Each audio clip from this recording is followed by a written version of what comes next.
ಪ್ರಮುಖವಾಗಿ ಸಂಘಟಿಸಿರ್ತಕ್ಕಂಥ ಈ ಕಾರ್ಯಕ್ರಮ ಭಾಗವಹಿಸಿರ್ತಕ್ಕಂಥ ಎಲ್ಲ ಸ್ನೇಹಿತರು ಹಾಗೂ ಹಿರಿಯರು ಹಾಗೂ ನಮ್ಮ ಸುರೇಶ್ ಹಾಗೂ ನಮ್ಮ ಸುದೀಪ್ ವಕೀಲರಿಗೂ ನಮಗೂ ಭಾಳ ಸಂಬಂಧ.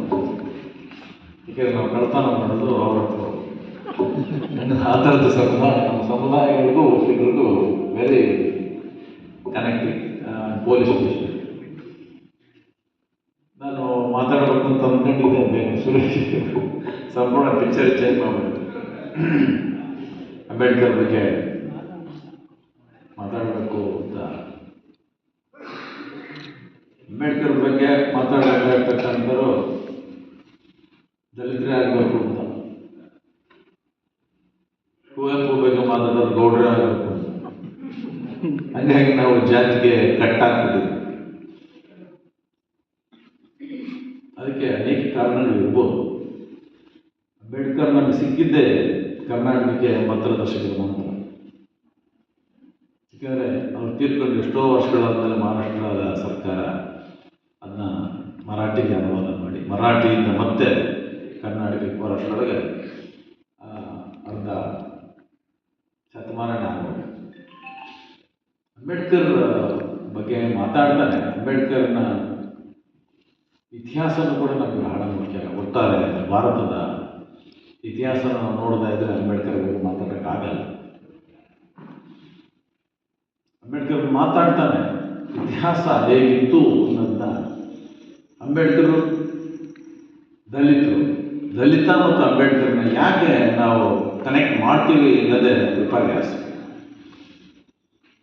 ಇಡೀ ಬದುಕಲ್ಲೇ ಅಂಬೇಡ್ಕರ್ ದಲಿತರ ಬಗ್ಗೆ ಮಾತಾಡಿರೋದು ಒಂದು 15% ಅಷ್ಟೇ. ಬರೀ 15% ಅವರು ಮಾತಾಡ್ತಾರೆ. ಇನ್ನು ಉಳಿದ 85% ಇಡೀ ಸಮಾಜದ ಬಗ್ಗೆ, ಸಮಾನತೆಯ ಬಗ್ಗೆ, ಸ್ವಾತಂತ್ರ್ಯದ ಬಗ್ಗೆ, ಈ ನೆಲದ ಬಗ್ಗೆ, ಈ ಜಲದ ಬಗ್ಗೆ. ಆಶ್ಚರ್ಯ ಅಂದರೆ ಒಂದು ರೂಪಾಯಿ ಬಗ್ಗೆ ಆರ್ಥಿಕವಾಗಿ ತಜ್ಞರಾಗಿತ್ತು. ಇವತ್ತೇನು ನಾವು ಡ್ಯಾಮ್ಗಳಿದ್ವಿ, ಬಾಕ್ರಾ ಮಂಗಲ್ನ, ಆಮೇಲೆ ನರ್ಮದಾ ಡ್ಯಾಮ್ಗಳಿಗೆ ಅವರು ಡ್ರಾಫ್ಟ್ ಮಾಡಿದ್ದು, ಪ್ಲ್ಯಾನ್ ಮಾಡಿದ್ದು ಅಂಬೇಡ್ಕರ್.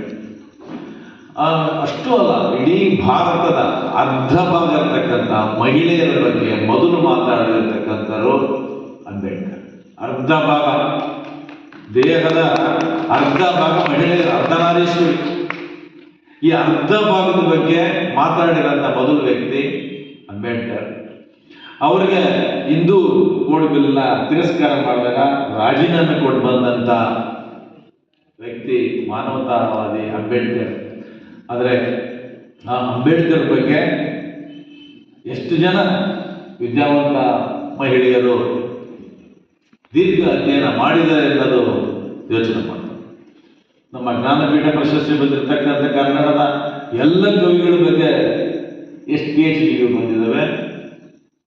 ಈ ಥರದ ಅಂಬೇಡ್ಕರ್ ಬಗ್ಗೆ ಇರ್ಬೋದು, ನಮ್ಮಂಥ ಸಮುದಾಯಗಳ ಬಗ್ಗೆ ಇರ್ಬೋದು, ಎಷ್ಟು PhD ಬಂದಿದೆ ಅನ್ನೋದನ್ನ ನಾವು ವಿಮರ್ಶೆ ಮಾಡ್ತಾರೆ. ನಾಟಕಗಳು ಅಷ್ಟೇ. ನಾವು ಶೇಕ್ಸ್ಪಿಯರ್ ನಾಟಕನ ಇಲ್ಲಿ ವಿಜೃಂಭಿಸ್ತೀವಿ, ಗ್ರೀಕ್ ನಾಟಕಗಳನ್ನ ವಿಜೃಂಭಿಸ್ತೀವಿ, ಸಂಸ್ಕೃತ ನಾಟಕಗಳನ್ನ ಬಗ್ಗೆ ಮಾತಾಡ್ತೀವಿ. ಆದರೆ ನಮ್ಮ ಸುತ್ತಮುತ್ತ ಇರತಕ್ಕಂಥ ಸಮುದಾಯಗಳೇ ನಮಗೆ ಗೊತ್ತಿರಲ್ಲ. ಅಂಥ ಸಮುದಾಯಗಳನ್ನು ಕೂಡ ಗಮನ ಇಟ್ಕೊಂಡು ಮಾತಾಡಿದಂಥ ಮಹಾನ್ ಪುರುಷರು ನಮ್ಮಲ್ಲಿದ್ದಾರೆ. ಅದಕ್ಕೆ ನಮ್ಮ ಮಹಾರಾಷ್ಟ್ರದ ಗಾಯಕ್ವಾಡ್ ಮೊದಲು ಅಂಬೇಡ್ಕರ್ಗೆ ಸ್ಕಾಲರ್ಶಿಪ್ ಕೊಟ್ಟಂಥದ್ದು. ಆಮೇಲೆ ಸಾಹು ಮಹಾರಾಜ್, ಆಮೇಲೆ ನಮ್ಮ ಕರ್ನಾಟಕದ ಕಣ್ಮಣಿ ನಾಲ್ವಡಿ ಕೃಷ್ಣರಾಜ ಒಡೆಯರ್. ಅವ್ರು 50% ಮೀಸಲಾತಿ ಕೊಟ್ಟರೆ, ಇವರು 75% ಮೀಸಲಾತಿ ಕೊಟ್ಟರು. ಈ ಥರದ ವ್ಯಕ್ತಿಗಳನ್ನೇ ಒಂದು ಆ ಥರದ ವ್ಯಕ್ತಿತ್ವ ರೂಪಿಸಿದ್ದು ನಮ್ಮ ಭಾರತದ ನೆಲ ಅಲ್ಲ. ಈ ವ್ಯಕ್ತಿತ್ವನ ರೂಪಿಸಿದರು ಪಾಶ್ಚಿಮಾತ್ಯ. ವಿಲಿಯಂ ಟೈನ್ ಅಂತಕ್ಕಂಥವ್ರು ಏನು ನಮ್ಮ ಫ್ರಾನ್ಸ್ ಕ್ರಾಂತಿಗೆ, ಅಮೇರಿಕಾ ಕ್ರಾಂತಿಗೆ ಹೋರಾಟ ಮಾಡಿದಂಥ ಸ್ಪೈನ್ ಅಂತಕ್ಕಂಥ ಫಿಲಾಸಫರ್, ಪೊಲಿಟಿಕಲ್ ಫಿಲಾಸಫರ್. ಅದ್ರ ಜೊತೆಗೆ ಇವರಿಬ್ಬರ ಸಾಹು ಮಹಾರಾಜ್ ಮತ್ತು ನಾಲ್ವಡಿ ಕೃಷ್ಣರಾಜ ಒಡೆಯರ ಟ್ಯೂಟರ್ ಆಗಿದ್ದಂಥ ಫ್ರೇಜರ್. ನಿಮ್ಗೆ ಆಶ್ಚರ್ಯ ಅನಿಸುತ್ತೆ, ಬೆಂಗಳೂರಲ್ಲಿ ಒಂದು ಫ್ರೇಜರ್ ಟೌನ್ ಅಂತ ಒಂದು ಬಡಾವಣೆ. ಈ ಫ್ರೇಜರ್ ಟೌನ್ ಬಗ್ಗೆ ಎಷ್ಟು ಜನಕ್ಕೆ ಗೊತ್ತಿದೆ ಗೊತ್ತಿಲ್ಲ. ಆದರೆ ನಮ್ಮವರು ಬ್ರಿಟಿಷ್ ಹೆಸರಾಗಿ ತೆಗೆದಾಕಂತ ಬೇರೆ ಹೆಸರಿನ ಸಾಧ್ಯತೆ ಬರ್ಬೋದಾಳೆ ಇಟ್ಬಿಡ್ತಾರೆ. ಯಾಕಂದ್ರೆ ಅದಕ್ಕೊಂದು ಇತಿಹಾಸ ಗೊತ್ತಿಲ್ಲದರೆ ಹೆಸರು ಬದಲಾಯಿಸತಕ್ಕಂಥದ್ದು ಫ್ಯಾಷನ್ ಆಗುತ್ತೆ ಅಲ್ವಾ. ಅದರ ಹಿನ್ನೆಲೆ ಪ್ರೆಸೆಂಟ್ ಆ ಪ್ರೆಸರ್ ಇವರಿಬ್ಬರಿಗೆ ಟ್ಯೂಟರ್ ಆಗಿರ್ತಾರೆ. ಅಲ್ಲಿ ಇವರು ಕಲಿತಂಥದ್ದು ಸ್ವಾತಂತ್ರ್ಯ, ಸಮಾನತೆ ಮತ್ತು ಭ್ರಾತೃತ್ವ. ಇದು ಬಹಳ ಮುಖ್ಯವಾದಂಥ ಪ್ರಜಾಪ್ರಭುತ್ವದ ತತ್ವಗಳು. ಈ ಪ್ರೆಸರ್ ಶಾಹು ಮಹಾರಾಜರಿಗೆ ಹೇಳ್ತಾರೆ, ಈ ಹುಡುಗನಿಗೆ ಸ್ಕಾಲರ್ಶಿಪ್ ಕೊಡಬೇಕು, ಸಹಾಯ ಮಾಡುತ್ತಾ ಒಂದು ಪತ್ರ ಬರೆದಾಗ ಸಾಹು ಮಹಾರಾಜರು ಬಾಂಬೆಯ ಸ್ಲಮ್ಮಲ್ಲಿ ಅಥವಾ ಕೊಲ್ಲಾಪುರದ ಸ್ಲಮ್ಮಲ್ಲಿ ಇವ್ರನ್ನ ಹುಡ್ಕೊಂಡು ಹೋಗ್ತಾರೆ. ಅವ್ರ ಹೆಂಡತಿ ರಮಾಬಾಯಿ ಇರ್ತಾರೆ. ಒಬ್ಬ ಮಹಾರಾಜ ಸ್ಲಮ್ಮಲ್ಲಿ ಹುಡ್ಕೊಂಡು ಬರ್ತಾರೆ ಅನ್ನೋದು ನಿಮಗೆ ಆಶ್ಚರ್ಯ, ಇಮ್ಯಾಜ್ ಮಾಡ್ಕೊಳ್ಳಿ. ಹೋಗ್ಬಿಟ್ಟು ಆಗಿನ ಕಾಲದಲ್ಲಿ ಅವ್ರ ಮನೆಗೆ ಒಂದಿಷ್ಟು ದುಡ್ಡು ಕೊಟ್ಟು ಮತ್ತೆ ಅವ್ರಿಗೆ ಸ್ಕಾಲರ್ಶಿಪ್ ಕೊಡಲಿಕ್ಕೆ ಪ್ರಯತ್ನ ಪಡ್ತಾರೆ ಸಾಹು ಮಹಾರಾಜ್. ಸಾಹು ಮಹಾರಾಜರಿಗೆ ಯಾಕೆ ಹೀಗಾಯಿತು, ಯಾಕೆ ಇದರ ಥಾಟ್ಸ್ ಬಂದು ಅಂದರೆ, ಈ ನೆಲದ್ದಲ್ಲ ಥಾಟ್. ಈ ನೆಲದ ಥಾಟ್ ಯಾವುದು ಅಂದರೆ ಸತಿ ಪದ್ಧತಿ. ಈ ನೆಲದ ಥಾಟ್ ಯಾವುದು ಅಂದರೆ ಬಾಲ್ಯ ವಿವಾಹಗಳು. ಈ ನೆಲದ ಥಾಟು ವಿಧವೆಯರನ್ನ ನೋಡೋದು. ಇದು ನಮ್ಮ ನೆಲದ ಥಾಟ್ಸ್. ಅದು ಜೀವಂತವಾಗಿ ಎಷ್ಟು ವರ್ಷ ಇತ್ತು ಅಂತ ನಿಮಗೆ ಗೊತ್ತಿದೆ. ಅಷ್ಟೇ ಅಲ್ಲ, ನಿಮಗೆ ಸತಿ ಪದ್ಧತಿ ಇದ್ದಿದ್ದು, ಈ ವಿಧವೆ ಕಲ್ಚರ್ ಇದ್ದಿದ್ದು ಎರಡೇ ಸಮುದಾಯ. ಒಂದು ವೈದಿಕರು, ಇನ್ನೊಂದು ಕ್ಷತ್ರಿಯರು. ಬ್ರಾಹ್ಮಣ ಮತ್ತು ಕ್ಷತ್ರಿಯರಲ್ಲಿ ಎರಡೇ ಸಮುದಾಯದಲ್ಲಿ ಸೇರ್ಕೊಂಡು, ಇನ್ನು ಉಳಿದ ಬಹುಪಾಲು ಸಮುದಾಯಗಳಲ್ಲಿ ಇಲ್ಲವೇ. ನಮ್ಮಲ್ಲಿ ವಿಧವೇರೇ ಇಲ್ಲ. ನಮ್ಮ ಜಾತಿಯಲ್ಲಿ ಯಾರು ವಿಧವೇರೆ ಆಗಲ್ಲ. ವಿಧವೇರಿದ್ರು ಮಾರ್ಗದೇಶ ಮದುವೆ ಆಗ್ತಾರೆ. ಈ ತರದ ಒಂದು ಕಲ್ಚರ್ನ ಸಮುದಾಯ ನಮ್ಮ ಕಂಡೇ ಇಲ್ಲ, ನೋಡೇ ಇಲ್ಲ. ಈ ತರದ ಒಂದು ಥಾಟ್ ಇರ್ತಕ್ಕಂಥ ಸಮುದಾಯಗಳು ಬದಲಾಗಿದ್ದು ಈ ತರದ ಪಾಶ್ಚಿಮಾತ್ಯರ ಯೋಚನೆಯಲ್ಲಿ. ಪಾಶ್ಚಿಮಾತ್ಯರ ತಕ್ಷಣ ತಿರಸ್ಕರಿಸೋದು, ಬ್ರಿಟಿಷರು ತಕ್ಷಣ ಬೇರೆ ಥರ ನೋಡುವಂಥದ್ದು. ನಮ್ದೆಲ್ಲ ಸರ್ವಶ್ರೇಷ್ಠ ಅಂತ. ಯಾವುದು ಸರ್ವಶ್ರೇಷ್ಠ ಯೋಚನೆ ಮಾಡಬೇಕು. ಶಾಹು ಮಹಾರಾಜರ ಬಗ್ಗೆ ಇನ್ನೊಂದು ನನಗೆ ಆಶ್ಚರ್ಯ ಅಂದರೆ, ಒಬ್ಬ ಕಳ್ಳನ್ನು ಹಿಡಿತಾರವರು, ಒಬ್ಬ ಕಳ್ಳನ್ನು ಹಿಡಿದಾಕ್ತಾರವರು. ಆ ಕಳ್ಳ ಬಹಳ ಒಳ್ಳೆ ಕಳ್ಳ ಮತ್ತು ಒಳ್ಳೆ ಗುರಿಕಾರ, ಬರ್ಕೊಂಡಿದ್ದಾರೆ. ಒಳ್ಳೆ ಶೂಟರ್. ಅವನು ಕಳ್ಳತನ ಮಾಡಿದ ಶಿಕ್ಷೆ ಕೊಡಲ್ಲ, ಅವನ ಜೊತೆಲಿ ಇಟ್ಕೊಂಡ ಜೊತೆಲಿ ಇಟ್ಕೊಂಡ್ಬಿಟ್ಟು ಅವನು ತಯಾರು ಮಾಡ್ತಾರೆ. ಅವನು ಒಳ್ಳೆ ಶೂಟರ್ ಆಗ್ತಾನೆ, ಅವನು ಒಳ್ಳೆ ಕುಸ್ತಿ ಪಟ್ಟು. ಕಳ್ಳ ರಾಮ ಹೋಗಿ ಕುಸ್ತಿ ರಾಮ, ಅವನು ನಮ್ಮ ಸಮುದಾಯ. ನನಗೆ ಹೆಮ್ಮೆ ಆಗುತ್ತೆ. ಅಂದರೆ ನಮಗೆ ಸಾಹು ಮಹಾರಾಜರ ದೊಡ್ಡತನ ಎಲ್ಲಿದೆ ಅನ್ನೋದಕ್ಕೆ, ಸಾಹು ಮಹಾರಾಜರು ಯಾಕೆ ಇಷ್ಟೊಂದು ಲಿಬರಲ್ ಆದರು ಅನ್ನೋದಕ್ಕೂ ಕಾರಣ ಇದೆ. ಅವ್ರಿಗೆ ಪಟ್ಟಾಭಿಷೇಕ ಆಗಿರ್ತಾರೆ. ಶಿವಾಜಿಗೂ ಪಟ್ಟಾಭಿಷೇಕ ಮಾಡಲ್ಲ, ಯಾಕೆಂದ್ರೆ ಅವನು ಕ್ಷತ್ರಿಯ ಅಲ್ಲ. ಹಾಗಾಗಿ ಅವರು ಕಾಶ್ಮೀರದಿಂದ ಕರೆಸ್ತಾರೆ ಸಾವಿರಾರು ವರ್ಷ ಕೊಟ್ಟು ಪುರೋಹಿತರನ್ನ. ಅವ್ರು ಬಂದು ಮಾಡ್ತಾರೆ. ಸಾವಿರಾರು ಹೊರ ಕೊಟ್ಟು ಅಲ್ಲಿಂದ ಕಾಶ್ಮೀರದಿಂದ ಕರೆಸಿದಂಥ ಈ ಪುರೋಹಿತ ಮತ್ತು ಪಟ್ಟಾಭಿಷೇಕ ಆಗಿ ಆಮೇಲೆ ಒಂದು ಪಟ್ಟಿ ಕೊಡ್ತಾರೆ. ಯಾರ್ಯಾರು ಗುರುಗಳಿಗೆ ಕೊಡಬೇಕು, ಯಾರ್ಯಾರು ಸಹಸ್ರ ವರಗಳು ಕೊಡಬೇಕು, ಬ್ರಾಹ್ಮಣರಿಗೆ ಇದೆಲ್ಲ ಪಟ್ಟಿ ಕೊಟ್ಟಾಗ ಎಲ್ಲ ಕೊಟ್ಟು ಇವನ್ ಖಜಾನೆ ಖಾಲಿ ಆದ್ಮೇಲೆ ಮಗುವನ್ನು ದಾಳಿ ಮಾಡ್ತಾರೆ. ಅಂದ್ರೆ ಪಟ್ಟಾಭಿಷೇಕದ ಪ್ರತಿಫಲ ಅವನು ಅಸ್ತಿತ್ವ ಕಳ್ಕೊಳ್ತಾನೆ. ಹಾಗೆ ಶಾಹು ಮಹಾರಾಜರ ಪಟ್ಟಾಭಿಷೇಕದಲ್ಲೂ ಕೂಡ ಒಂದು ಘಟನೆ ನಡೆದಿದೆ. ಆ ಘಟನೆ ಏನಪ್ಪಾ ಅಂದ್ರೆ, ವೇದಶಾಸ್ತ್ರ ಮತ್ತು ಇನ್ನೊಂದು ಯಾವುದೋ ಶಾಸ್ತ್ರಗಳನ್ನ ಹೇಳೋದಂದ್ರೆ, ವೇದಶಾಸ್ತ್ರನ ಅವನ ಪಟ್ಟಾಭಿಷೇಕ ಸಮಯದಲ್ಲಿ ಹೇಳದೇ ಇರೋದ್ರಿಂದ ಇವನ ಆತ್ಮೀಯ ಗೆಳೆಯ ಇನ್ನೊಬ್ಬ ಬ್ರಾಹ್ಮಣ ಗೆಳೆಯ ಹೇಳ್ಬಿಟ್ಟು, ಈಗ ಮಿಸ್ಟೇಕ್ ಮಾಡಿದ್ರೆ ನಾನು ಹೇಳಿದೆ, ಹೌದು ನಾನು ಹೇಳಿದೆ ಅಂತ ಹೇಳಿದಲ್ಲ, ಅವತ್ತಿನಿಂದ ಆ ಪುರೋಹಿತರಲ್ಲಿರ್ತಕ್ಕಂಥ ಎಲ್ಲ ಈ ಜಮೀನನ್ನ ಶೂದ್ರರಿಗೆ ಹಂಚ್ತಾರೆ. ನಿಮ್ಗೆ ಆಶ್ಚರ್ಯ ಅಂದ್ರೆ, ಶಾಹು ಮಹಾರಾಜರ ಅರಮನೆ ಪ್ರವೇಶಕ್ಕೆ ಮುಂದೆ ಒಬ್ಬ ಶೂದ್ರ ಟೀ ಅಂಗಡಿ ಇಟ್ಕೊಂಡಿರ್ತಾರೆ. ಆ ಟೀ ಅಂಗಡಿಲಿ ಅನುಮತಿ ಪತ್ರ ಕೊಟ್ರೆ ಒಳಗಡೆ ಎಂಟ್ರಿ, ಟೀ ಕುಡಿದು ತಿಂಡಿ ತಿಂದು ಅಪ್ಪಣೆ ಚೀಟಿ ತಗೋಬೇಕು, ಯಾರ ಹತ್ರ, ಟೀ ಮಾಡೋದು. ಅವು ಒಳಗಡೆ ಹೋದ್ರೆ ಒಳಗಡೆ ಬಿಡುಗಡೆ, ಎಂಟ್ರಿ. ಇದನ್ನ ನಾವು ನೋಡ್ಲಿಕ್ಕೆ ತುಂಬಾ ತಮಾಷೆ ಕಾಣ್ತದೆ. ಅದು ಶಾಹು ಮಹಾರಾಜರ ಬಗ್ಗೆ ಗೊತ್ತಿಲ್ಲ. ಆದ್ರೆ ಈ ಒಂದು ಅನ್ಟಚಬಿಲಿಟಿ, ಈ ಅಸ್ಪೃಶ್ಯತೆ ಇವತ್ತಿಗೂ ಇದೆಯಲ್ಲ. ಇವತ್ತಿಗೂ ನಿಮ್ಮ ಹಳ್ಳಿಗಳಲ್ಲಿ, ನಮ್ಮ ಹಳ್ಳಿಗಳಲ್ಲಿ ಇದೆ. ಇದು ಭವ್ಯ ಪರಂಪರೆಯ ನಾಡಂತೆ. ಇವತ್ತಿಗೂ ನೀರು ಕುಡಿದಿದ್ದಕ್ಕೆ ಒಲೆ, ಅಂಬೇಡ್ಕರ್ ನಾಯಿ ಹಂದಿ ಕುಡಿಯುವಂಥ ನೀರಿನ ಬಹಳ ಕೆರೆಯ ನೀರಿನ ಪ್ರತಿಭಟನೆ ಮಾಡಿದಾಗ ಹೇಳ್ತಾರೆ, ಇದು ನೀರು ಕುಡಿಯೋಕ್ಕೆ ಯೋಗ್ಯತೆ ಅಲ್ಲ, ಆದರೆ ಇದು ನಮ್ಮ ಪ್ರತಿಷ್ಠೆ ಅಥವಾ ನಮ್ಮ ಸ್ವಾಭಿಮಾನದ ಸಂಕೇತ, ಹಾಗಾಗಿ ಇದು ಮುಟ್ಟಬೇಕು ಅಂತ ಹೋಗ್ತಾರೆ. ಇವತ್ತು ಎಷ್ಟೋ ಹಳ್ಳಿಗಳಲ್ಲಿ ಓಟ್ಲುಗಳ ಅಷ್ಟೇ ದಟ್ಟ ದರಿದ್ರವಾಗಿರ್ತಾರೆ, ಆದರೂ ಅಲ್ಲಿ ಬೇರೆ ಲೋಟ ಇಟ್ಟಿರ್ತಾರೆ. ಇವತ್ತಿಗೂ ಕ್ಷೌರಿಕರ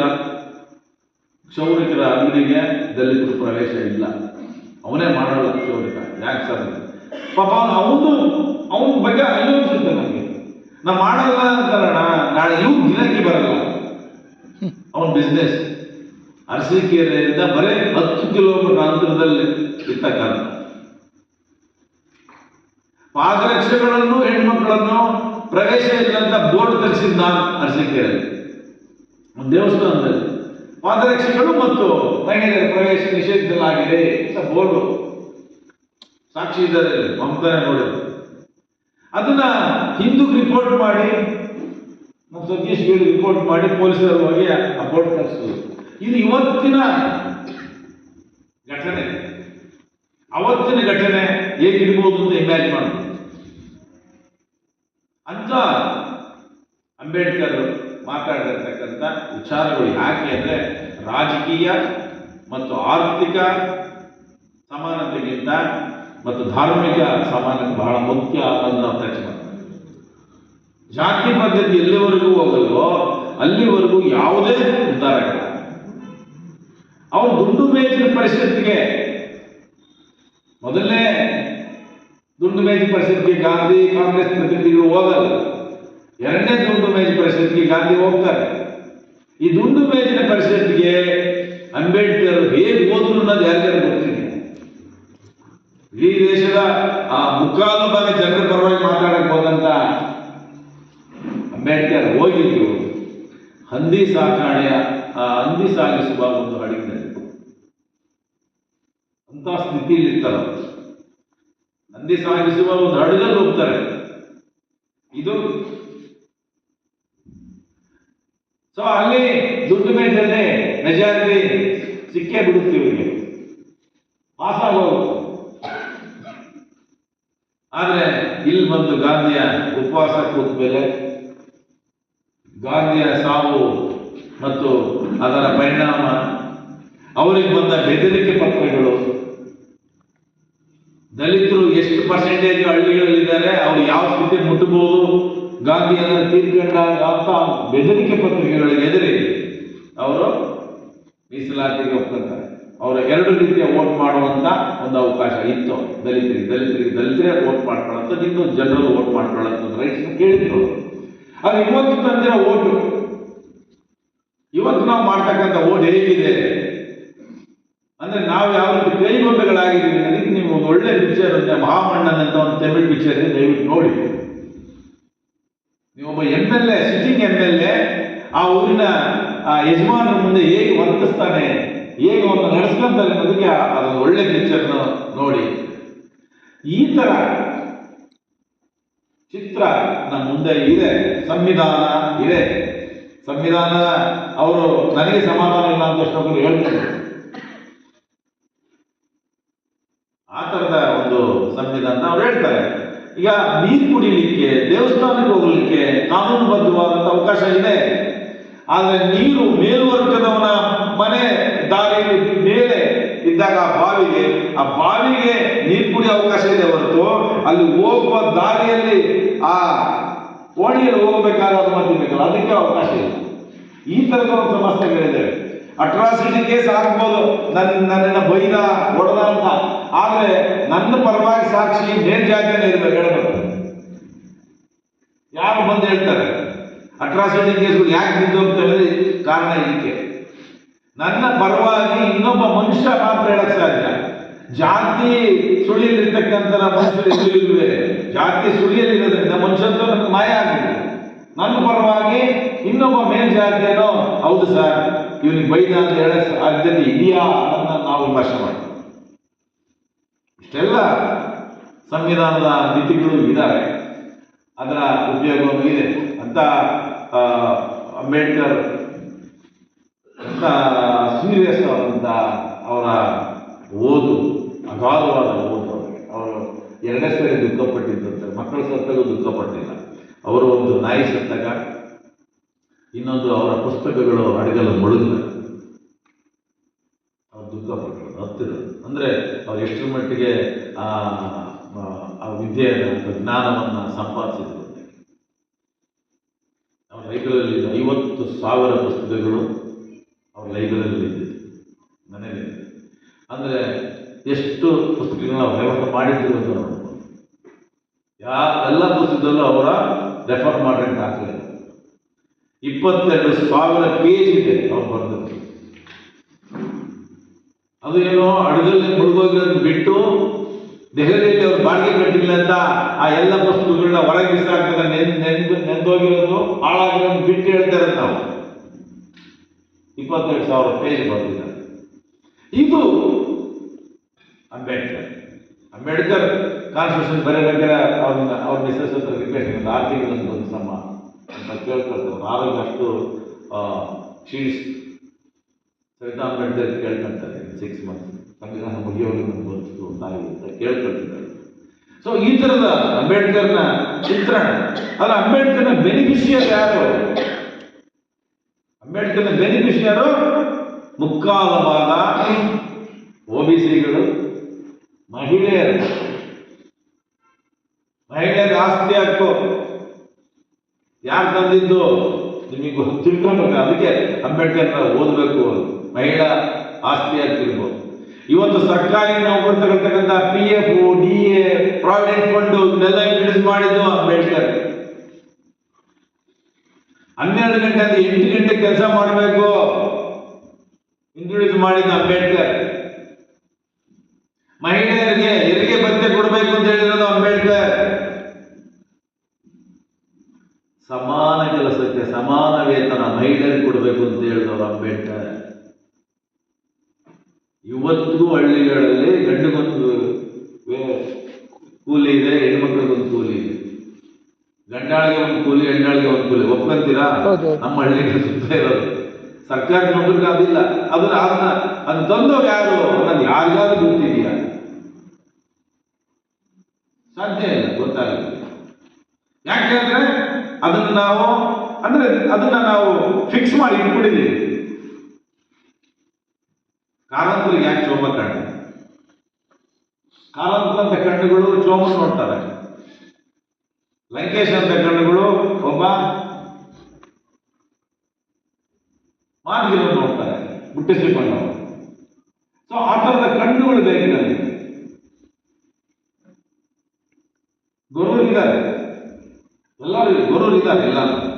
ಆದ್ರೆ ಆ ಥರದ ನಾವು ಈಗ ಆ ಥರದ ಲಕ್ಷಾಂತರ ಸಮುದಾಯಗಳು ನಿಮ್ಮ ಮುಂದೆ ಇದ್ದಾರೆ.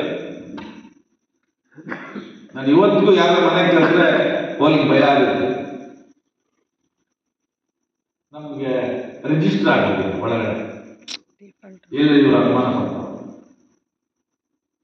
ಇದೊಂದು ಕೀಳಿರ್ಲೇ ಇರ್ಬೋದು, ಗೊತ್ತಿಲ್ಲ. ಕಾಂಪ್ಲೆಕ್ಸ್ ಇರ್ಬೋದು ಗೊತ್ತಿಲ್ಲ, ಆದರೆ ತಕ್ಕಂತ ಅದು ಹೊಡಿತಂತಾನೆ. ಯಾಕೆಂದ್ರೆ ಅದು ಅನುಭವಿಸಿದ್ವಿ. ನನ್ನ ಬಾಲ್ಯದಲ್ಲಿ ಬರೀ ₹2 ಎಲ್ಲ ಸಿಕ್ತು ನನಗೆ. ₹2 ಚಿಕ್ಕ ಹುಡುಗ, ನನಗೆ ₹2 ಜೋಬ್ ಇಟ್ಕೊಂಡೆ.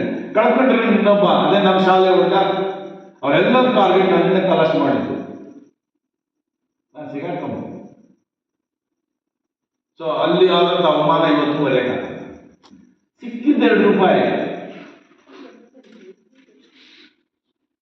ಆದರೆ ಈ ತರದ ಅವಮಾನಗಳು ನಾವು ನಮ್ಮವನನ್ನೇ ಕೊಂದಾಕಿದಂತ ವ್ಯಕ್ತಿನ ನಾವು ಗುರುತಿಸದೇ ಇರ್ತಕ್ಕಂಥ ಸ್ಥಿತಿಲಿ ಇದೀವಿ. ನಮ್ಮ ಅಜ್ಜ ಹೇಳ್ತಾರೆ, ಕೈ ಇಟ್ಕೊಂಡು ಹೋಗ್ತಾ ತೋರಿಸಿ ಸ್ಪಾಟ್ ತೋರಿಸೋದು ಕಾಡಲ್ಲಿ. ಇಲ್ಲೇ ನಮ್ಮ ಅವ್ರ ಹೆಸರನ್ನು ಹೇಳ್ತಾರೆ, ಇವನ್ನ ಹೊಡೆದು ಹಾಕಿದ್ರು. ಹೇಗೆ ಹೊಡೆದು ಹಾಕಿದ್ರು? ಅವನೊಬ್ಬ ಕಳ್ಳ. ಯಾವ್ದು ಕಳ್ತನ ಮಾಡ್ತಾ ಇದ್ದು? ನಾವು ನೀವು ಕದ್ದಂಗೆ ಟ್ಯಾಕ್ಸ್ ಕದ್ದಿಲ್ಲ, ನಾವು ಟ್ಯಾಕ್ಸ್ ಕದ್ದಿದ್ವಿ. ನಮ್ಮ ಮೇಸ್ತ್ರಿಗಳು ಎಲ್ಲ ಚೆನ್ನಾಗಿ ಮಾಡಿ ಟ್ಯಾಕ್ಸ್ ಹೆಂಗೆ ನಾವು ಕಡಿಮೆ ಮಾಡ್ಕೋಬೇಕು ಅಂತ ಕಾಯ್ತೀವಿ. ಅದು ಕಳ್ತನ ಅಲ್ಲ ನಮಗೆ. ಕೃಷ್ಣನ ಲೆಕ್ಕ, ರಾಮನ ಲೆಕ್ಕ ಅಂತ ಬರೀತೀವಿ, ಬಿಸ್ನೆಸ್ ಮನ್, ಅದು ಕಳ್ತನ ಅಲ್ಲ ನಮಗೆ. ಇವನ್ ಕದ್ದಿದ್ದು ನಮ್ಮನು 2 ಕೋಳಿ, ಕುರಿ, ತೆಂಗಿನ ತೆನೆ, ರಾಗಿ ತೆನೆ. ಅದಕ್ಕೆ ಟಾಲ್ಸ್ಟೈನ್ ಹೇಳ್ತಾರೆ,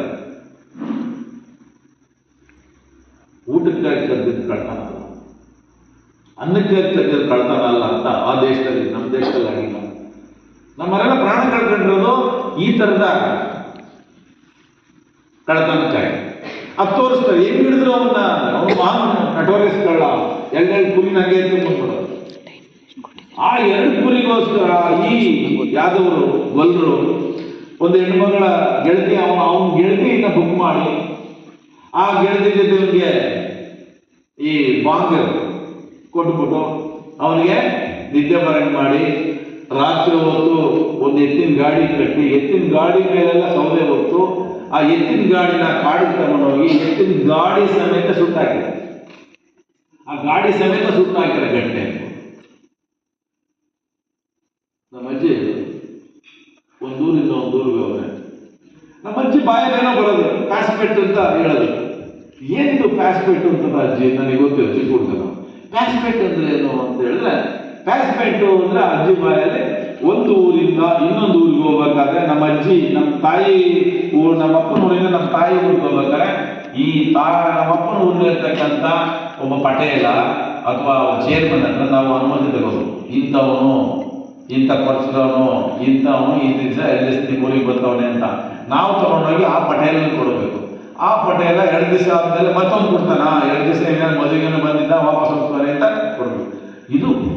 ಇದು ಪ್ಯಾಸ್ಪೆಟ್ ಅಂತ ಹೇಳ್ತೇವೆ ನಮ್ಮ ಅಜ್ಜಿ. ಆಕ್ಚುಲಿ ಅದು ಪಾಸ್ಪೋರ್ಟ್. ನಮ್ಮ ಅಜ್ಜಿ ಮೇಲೆ ಪ್ಯಾಸ್ಪೆಟ್ ಆಗಿದೆ. ಆಮೇಲೆ ನೋಡ್ರೆ ಪಾಸ್ಪೋರ್ಟ್, ವಿದೇಶಕ್ಕೆ ಹೋಗ್ತಾರೆ ನೀವು ಪಾಸ್ಪೋರ್ಟ್. ನಾವು ನಮ್ಮ ಹಳ್ಳಿಗೆ ಹೋಗಿ ಪಾಸ್ಪೋರ್ಟ್ ಇಟ್ಕೊಂಡಂತ ಜನ. ಈ ತರದ ಒಂದು ಸಮುದಾಯ ಇದು. ನಿಮಗೆ ನಮ್ಮ ಭಾಷೆಯಲ್ಲಿ ಊಟ ಅನ್ನೋ ಪದನೇ ಇಲ್ಲ. ಅಂದ್ರೆ ಊಟ ಮಾಡಿಲ್ವಾ ಗೊತ್ತಿಲ್ವ? ಊಟ ಅಂದ್ರೆ ಒಂದು ಕಲ್ಪನೆ ಇದೆ ನಿಮಗೆ. ಅನ್ನ, ಸಾರು, ನಿಮ್ಗೆಲ್ಲ ಗೊತ್ತು. ಈ ಕಡೆ ಉಪ್ಪಿನಕಾಯಿ, ಪಲ್ಯ, ಇವೆಲ್ಲ ಈ ಸಮಗ್ರವಾದ ಊಟ. ಊಟ ಅಂದ್ರೆ ಬರೀ ಮುದ್ದೆ ತಿಂತೀರ ನೀವು? ಇಲ್ವಾ? ಬರೀ ಮುದ್ದೆ ತಿನ್ನೋದು ಊಟ ಅಲ್ಲ, ಹೌದಾ? ಆದ್ರೆ ನಮ್ಮಲ್ಲಿ ನೀವು ಫುಲ್ ಊಟ ಮಾಡಿದ್ರೆ ಮುದ್ದೆ ತಿಂತಾನೆ ಕೇಳು. ಅವ್ನು ಫುಲ್ ಬಿರಿಯಾನಿ ತಿಂತಿರ್ತಾನೆ, ಅದು ಬಿರಿಯಾನಿ ತಿಂತಲ್ಲ, ಊಟ ಅಲ್ಲ. ಅದಕ್ಕೆ ಮುದ್ದೆ ತಿಂತ ಅಂತಲೇ ಕೇಳಿ. ಮುದ್ದೆ ಅನ್ನೋದೇ ಒಂದು ಕನಸು. ಅಲ್ಟಿಮೇಟ್ ಡ್ರೀಮ್ ಮುದ್ದೆ. ಮುದ್ದೆ ಮೇಲೆ ಒಂದು ಹಾಡಿದೆ. ನಿಮ್ಗೆ ಆಶ್ಚರ್ಯ ಅಂದ್ರೆ ಆ ಚಂದ್ರನ ಕೇಳ್ತಾರೆ, ಚಂದ್ರ ಎಲ್ಲಿ ಹೋಗ್ತಾ ಇದೆಯಾ ಅಂತ. ನಮ್ಮ ಮಮತೆ ಅವಾಗ ಚಂದ್ರ ನೋಡ್ತಾ ಇರ್ತಾರೆ ರಾತ್ರಿ, ನೋಡಿ ನೋಡಿ ಹೆಂಗ್ ಹೋಗ್ತೇವೆ ಸರ್ ಅಂತ ಕೇಳ್ತಾರೆ. ಆದ್ರೆ ನಾನು ಹೇಳಿದೆ, ನನ್ಗೆ ಅವಾಗ ಮುದ್ದೆ ಆ ಚಂದ್ರನ ಕೇಳ್ತಾರೆ. ನಮ್ಮಮ್ಮ ಕೇಳ್ತಾರೆ, ಎಲ್ಲಿ ಹೋಗ್ತಾ ಇದೆಯಪ್ಪ? ಚಂದ್ರ ಎಲ್ಲಿ ಹೋಗ್ತಾ ಇದೆಯಾ? ನಾನು ಚಂದ್ರ ಹೇಳ್ತಾರೆ, ನಾನು ಮಣ್ಣಿಗೆ ಹೋಗ್ತಾ ಇದೀನಪ್ಪ. ಮಣ್ಣೆ ಯಾಕೆ ಅಂದ್ರೆ ಮಡಿಕೆ ಮಾಡಕ್ಕೆ ಅಂತ ಅವ್ರು ಚಂದ್ರ ಉತ್ತರ ಕೊಡ್ತಾನೆ. ಆ ಮಡಿಕೆ ಹಾಕಿ ಅಂದ್ರೆ ನಾವು ಮುದ್ದೆ ಮಾಡಕ್ಕೆ. ಇದೇ ಇವರ ಒಂದು ಈ ಸಮುದಾಯದ ಕನಸು ಮುದ್ದೆ. ಅದರ ಆಚೆ ಇಲ್ಲ, ಆಸ್ತಿ ಇಲ್ಲ, ಆಡಂಬರ ಇಲ್ಲ. ಒಂದು ಮುದ್ದೆ ಅನ್ನೋದು ಆ ಥರದ ಸಮುದಾಯಗಳು ನಮ್ಮ ಕಣ್ಣು ಮುಂದೆ ಕೊಚ್ಚ ಹಾಕಿದ್ದು ವ್ಯಕ್ತಿನ ನಾವು ಇವತ್ತು ಗುರ್ಸಕ್ಕಾಗಲ್ಲ. ಅವನು ನೋಡಿ ನಿನ್ನೆ 3 ತಿಂಗಳಿಂದ ಒಂದು ಲಾಕಪ್ ಡೆತ್ ಆಗಿದೆ. ಬರೀ 3 ತಿಂಗಳಿಂದ ಅವನು ಎಂತ ದೇವ್ರನ್ನೇ ಕಲ್ತ್ಬಿಟ್ಟಿದ್ದಾನೆ. ನಮ್ಗೆ ದೇವ್ರುಗಳು ಕೇರ್ಲೆಸ್ ಒಟ್ಟಿಗೆ ದೇವ್ರನ್ನೇ ಕಲ್ತ್ಬಿಡ್ತಾನೆ.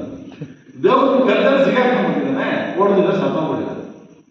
ಆದರೆ ಪೊಲೀಸರು ಏನು ನಮ್ಮ ಲಾಯರ್ಗಳು ಇರ್ತಾರಲ್ಲ, ನಮ್ಮ ಪೊಲೀಸರು ಬುಕ್ ಮಾಡಿದ್ದಾರೆ. ಏನು ಬರ್ಕೊಂಡಿದ್ದಾರೆ, ಇವನು ಕದ್ದಿದ್ದ ಮಾಲ್ ರಿಕವರಿ ಮಾಡಬೇಕಾದ್ರೆ ಹೋಗ್ತಾ ಕುಸ್ದೋದ, ಆಸ್ಪತ್ರೆಗೆ ಸೇರಿ ಸತ್ತ. ಸೊ ಅಲ್ಲಿಂದ ಬಳ್ಳಾರಿಯಿಂದ ಲಾಯರ್ ಬಂದು ನಾವೆಲ್ಲ ಹೇಳಿದೆ, ನಾನು ಆ ಹುಡುಗಿ ಒಬ್ಬನಿಗೆ ಒಂದು 2,000 ರೂಪಾಯಿ ಕೊಟ್ಬಿಟ್ಟು ಹೋಗಿ ತಲಾಶೆ ಮಾಡಿ ಮಾಹಿತಿ ಕೊಡಪ್ಪ ಕಳಿಸ್ತೇನೆ. ಅವನೇನಿಲ್ಲ ಸರ್ ಹಿಂಗೆಲ್ಲ ಆಗ್ಬಿಟ್ಟಿದೆ, ಅವ್ರ ಪೇರೆಂಟ್ಸೇ ಬುಕ್ ಹಾಕ್ಬಿಟ್ಟಿದ್ದಾರೆ. ಪೊಲೀಸರು ಏನೋ ಒಂದಿಷ್ಟು ದುಡ್ಡು ಕೊಡ್ತೀನಿ, ಲಾಯರ್ ಬಂದಿದ್ದಾನೆ. ನಮ್ಮಲ್ಲಿ ಲಾಯರ್ ಯಾವಾಗ ಜೊತೆಲೇ ಇರ್ತೀವಿ, ಈಗ ಕಳ್ತನ ಮಾಡಿ ಫಸ್ಟ್ ಲಾಯರ್ ಬೇಕು ನಮಗೆ, ಹಂಗಾಗಿ ಲಾಯರ್ ಜೊತೆಲೇ ಇರ್ತಾರೆ. ಆ ಲಾಯರ್ ಜೊತೆ ಬಂದ್ಬಿಟ್ಟು ಕೇಸ್ ಜಮಾಯಿಸ್ಬಿಟ್ಟಿದ್ದಾರೆ, ಕೇಸ್ ಕ್ಲೋಸ್.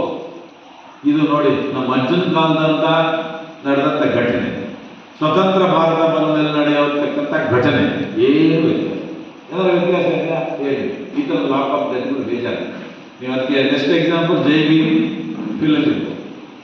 ಹಾಗಾಗಿ ಈ ಥರದ ಸಮುದಾಯಗಳನ್ನ ನೋಡುವ ಕ್ರಮ ನಮ್ಮ ಸಾಹಿತಿಗಳಿಗೆ, ಕವಿಗಳಿಗೆ ಈ ಥರದ್ದೊಂದು ಇದೆಯಲ್ಲ ನೋಡು. ಆ ಥರದ್ದು ನೋಡಕ್ಕೆ ನಾನೇ ಬರ್ಬೇಕಾಯ್ತು. ನನ್ನ ಜಾತಿ ಹುಟ್ಟಿದ್ದು ನಾನೇ, ಅಂಬೇಡ್ಕರೇ ಬರ್ಬೇಕಾಯ್ತು.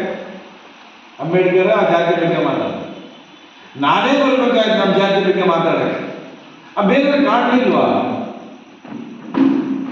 ನೋಡುವ ಕಣ್ಣುಗಳು ಬೇಕಷ್ಟೆ. ನಾನು ಯಾಕೆ ಶಿವರಾಮ್ ಕಾರಂತ ಹೇಳಿದ್ರೆ ಅವ್ರು ಚೋಮ ಕಾಣ್ತಾ ಇದ್ದಾರೆ, ಅದನ್ನ ತನ್ನದಾಗಿಸ್ಕೊಂಡು ಹಿಂಗೆ ಬಂದರು. ಆ ಥರದ ಈ ಥರ ಕಣ್ಣಿಗೆ ಕಾಣದಂಥ ಸಮುದಾಯಗಳು ಬೇಜಾರಿದೆ. ನಿಮ್ಮೆಲ್ಲ ಬೈಗಳು ಈ ಸಮುದಾಯಗಳು ಮತ್ತು ನಮ್ಮ ಹೆಣ್ಮಕ್ಳು ಬಿಟ್ಟರೆ ಬೇರೆ ಯಾವುದೇ ಬೈಗಳಿಲ್ಲ. ಹೆಣ್ಮಕ್ಳೇ ಬೈಗಳು. ಎಲ್ಲಿ ಹೋದ್ರು ಮುಂಡೆ ಗಂಡ, ಸೂತ್ರ ಮುಂಡೆನೆ. ಈ ಕಡೆ ಭಾಳ ಒಳ್ಳೆ ಬೈಗಳು ಆಗುತ್ತೆ, ಸೂದ್ರ ಮುಂಡೆ ಗಂಡ ಎಲ್ಲವೇ ಸ್ತ್ರೀ. ನೋಡಿ ತೋಟಿ ಅಂತ ಬೈತಾರೆ. ತೋಟಿ ಅಂತಕ್ಕಂಥ ಸಮುದಾಯ. ಕೊರ್ಮ ಅಂತಾರೆ, ಕೊರ್ಮ ಅನ್ನೋದೊಂದು ಸಮುದಾಯ. ತಮಿಳುನಾಡಲ್ಲಿ ಕೇಪ್ ಮಾರಿಯಸ್ ಅಂತ ಬೈತಾರೆ, ಕೇಪ್ ಮಾರಿಯಸ್ ಒಂದು ಸಮುದಾಯ. ಚಪ್ಪರ್ ಅಂತಕ್ಕಂಥದ್ದು ಒಂದು ಸಮುದಾಯ. ದರ್ವೇಶ್ ಅಂತಕ್ಕಂಥ ಸಮುದಾಯ. ಈ ಸಮುದಾಯಗಳನ್ನೆಲ್ಲ ನಾವು ನೋಡಿದಾಗ ಮಾತ್ರ ನಮ್ಮ ಹೃದಯ ಮತ್ತು ನಮ್ಮ ಮೆದುಳು ವಿಶಾಲ ಆಗ್ತಾವೆ. ಆ ವೈಶಾಲ್ಯತೆಯನ್ನ ಬೆಳೆಸ್ಕೋಬೇಕು. ಇವಾಗ ಅಂಬೇಡ್ಕರ್ ಆ ಥರದ ಸಮುದಾಯಗಳನ್ನು ನೋಡ್ತಾ ಇದ್ರು, ಸಾಹು ಮಹಾರಾಜ್ ಆ ಥರದನ್ನು ನೋಡ್ತಾ ಇದ್ರು. ನಮ್ಮ ನಾಲ್ವಡಿ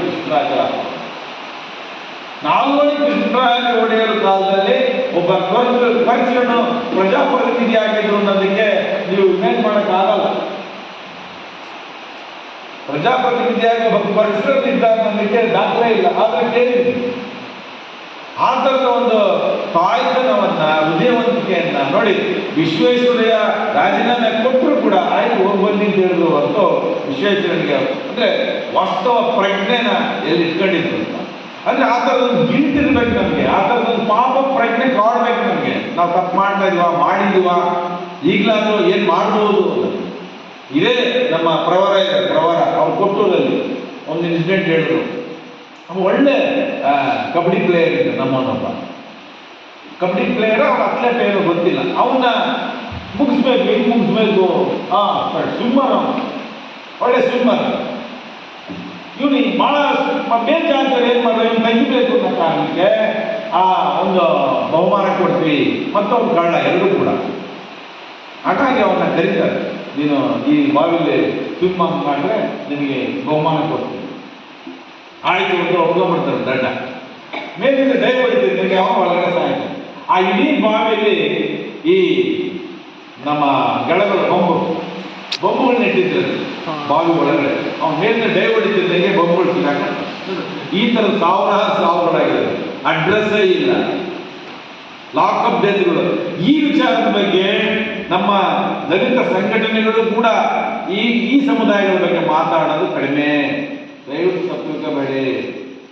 ಯಾಕೆಂದ್ರೆ ಕಣ್ಣನ ಪರವಾಗಿ ಯಾವ್ದಾರ ಸಾಧ್ಯ ಇದ್ರಿ? ಕಳ್ಳನ ಪರವಾಗಿ ಇರೋದು ಅವಮಾನ ಅಲ್ವಾ? ಆದ್ರೆ ಕಳ್ಳನ್ನ ಮನುಷ್ಯನ ತರ ನೋಡಿ ಅಂತ ನಾವು ಕೇಳ್ತೇವೆ. ಕಳ್ಳತನ ಮಾತ್ರ ಶಿಕ್ಷೆ ಕೊಡಿ, ಕಾನೂನು ಬಗ್ಗೆ ಶಿಕ್ಷೆ ಕೊಡಿ. 9 ಜನ ಜೀವಂತವಾಗಿ ಸುಟ್ಟಾಕ್ಬಿಡ್ತಾರೆ. ಅಂದ್ರೆ ಕಳ್ಳನಿಗೆ ಅಸ್ಪೃಶ್ಯರನ್ನ ಮುಗಿಸ್ಕೊಳ್ಳಲ್ಲ, ನಮ್ಮಂತ ಸಮುದಾಯಗಳನ್ನ ಊರಲ್ಲೇ ಇಟ್ಕೊಳ್ಳಲ್ಲ. ದಯವಿಟ್ಟು ಇಷ್ಟು ಮಾತಾಡಲಿಕ್ಕೆ ಅವಕಾಶ ಕೊಟ್ಟಿದ್ದಕ್ಕೆ ನಮಸ್ಕಾರವನ್ನು.